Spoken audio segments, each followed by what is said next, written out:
John Rollins. It's Wednesday afternoon, or Wednesday evening, and so that means it's time for our S.T.R.I.V.E session. S.T.R.I.V.E, strategies to remain informed, strategies to remain victorious, strategies to remain empowered. And before we begin, I want to say Happy Veterans Day to all of our veterans and all of those who have lost members and their families who are out protecting our country, protecting what we believe in. We thank you for your service. We appreciate it. And those who are still serving, thank you for what you're doing to also to protect our rights and our freedoms as a nation and as individuals. I hope that you find the satisfaction in knowing that many of the people who are homebound keep you lifted up in our prayers. So, again, S.T.R.I.V.E, strategies to remain informed, strategies to remain victorious, strategies to remain empowered. And our topic for this evening is casting our cares.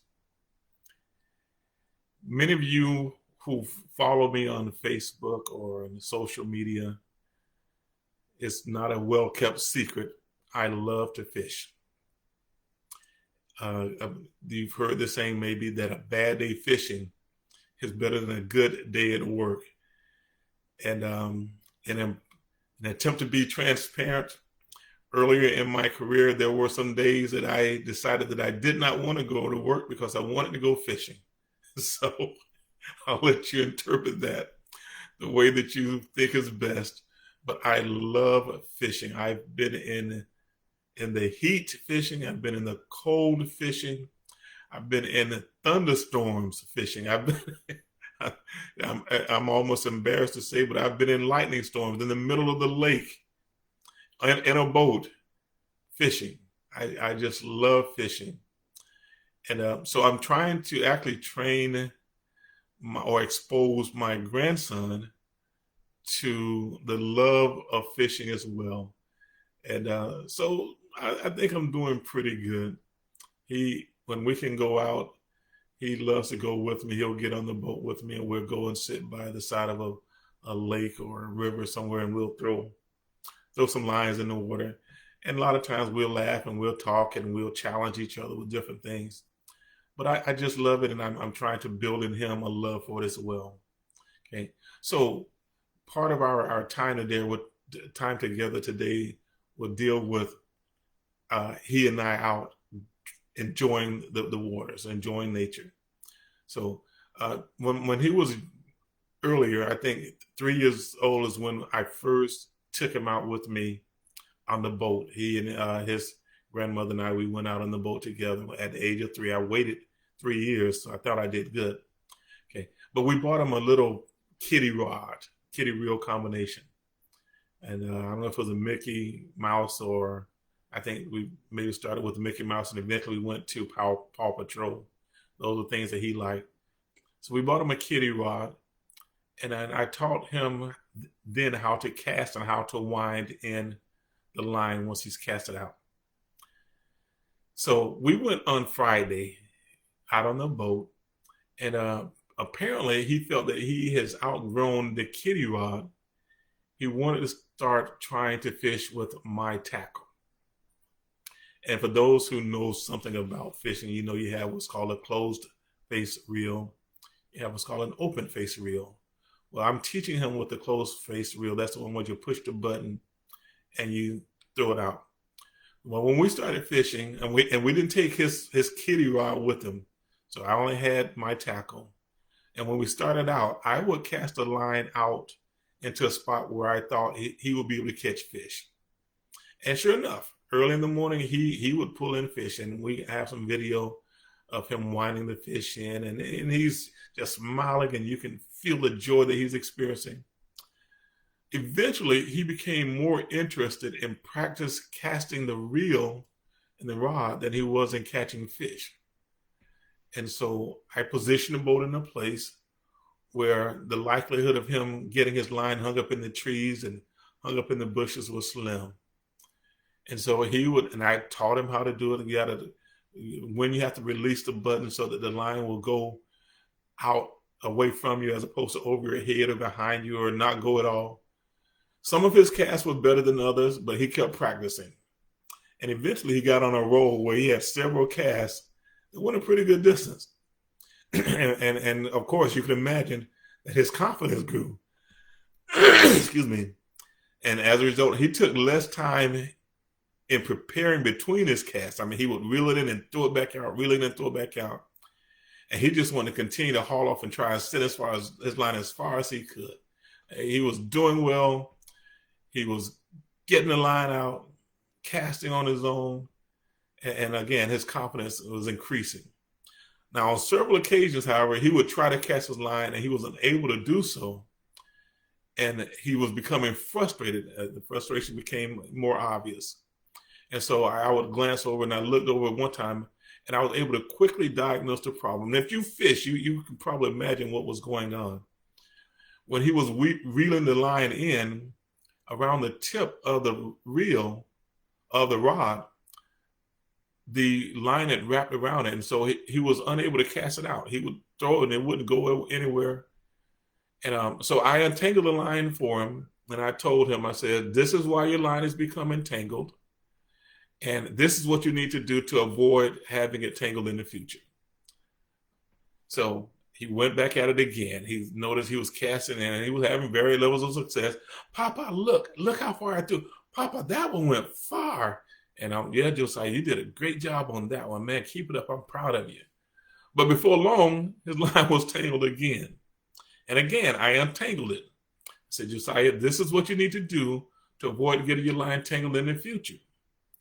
And so he went back and he did what I told him to do for a little while. But as you could imagine, I mean, a 6-year-old, once that confidence grows and you're casting that line out, you're not taking as much time in between the casts, okay, you're probably going to find yourself back in a situation where you were before. And sure enough, that's what happened. But I told him this time, Josiah, if you're not going to continue to do what I tell you to do, and if you're going to continue to get the line tangled up, then you're going to have to start untangling the line for yourself. And so he would cast out, and then he got his line tangled, and I could see that he was working on it. And a few times he was able to identify where the tangle, the mess was, the lines were twisted.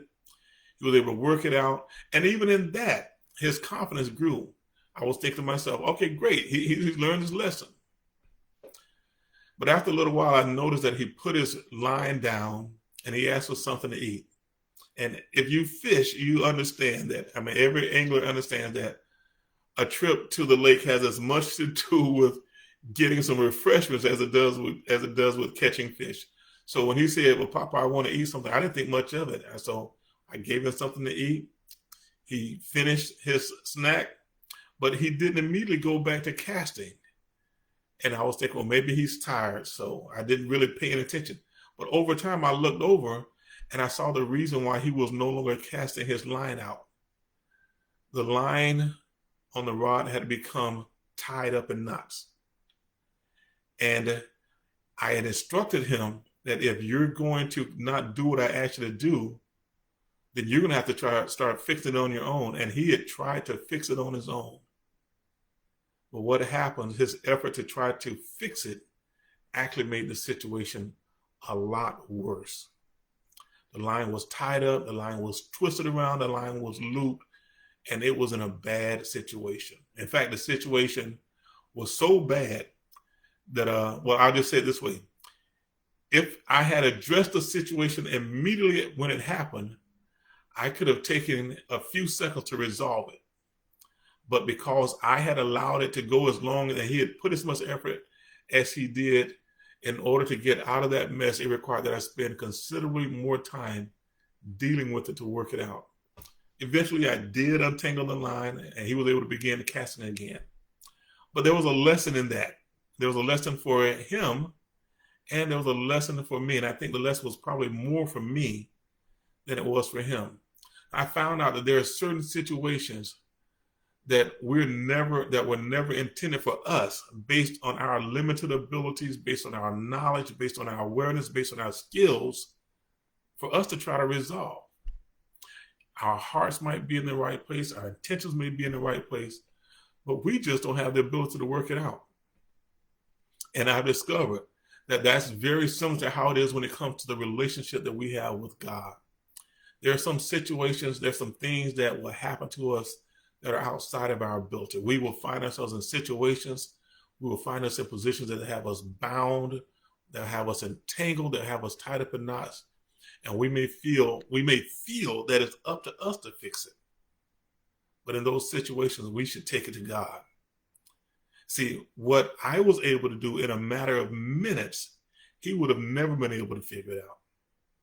And there's a song, there's a song that we used to sing back at my old church. It says, Jesus will work it out if we let him. Some of us, we don't let him. Sometimes we try to figure things out on our own. We try to work things out. We get into our own knowledge. We get into our own intellect. We use our intelligence. We use our skill sets. We use what we've learned in our trainings. But we end up making the situation much worse. And what could have been resolved easily by taking it to God at the beginning now has created a mess, and it takes so much to repair the damage that was done. So now we will have some situations that we're able to resolve with little effort, with little difficulty. There are going to be some other situations that we experience, however, regardless of how much effort we expend, what much commitment we put to it based on our own ability, resolution will only come from putting it down, just like my grandson did, and patiently waiting on God to intervene. Now, Josiah, he may have been casting his fishing line. We can cast our cares. Why? Because we're told in the scriptures, we have a promise from God that we can cast our cares on him because he cares for us. All right. I hope that made some sense to you. I hope you found something in it. This is John with the S.T.R.I.V.E session. Strategies to remain informed, strategies to remain victorious, strategies to remain empowered. Remember, you can cast your cares on God because God cares for us. All right. So here we are a week later. If you've not had anyone to come into your life to affirm your greatness, to remind you of your worth, to tell you just how valuable you are, to share with you that without you, their world would not be the same, then I welcome that opportunity to remind you that today, tomorrow, and forever, you are important. All right. You all be blessed, and we hope to see you next week. All right.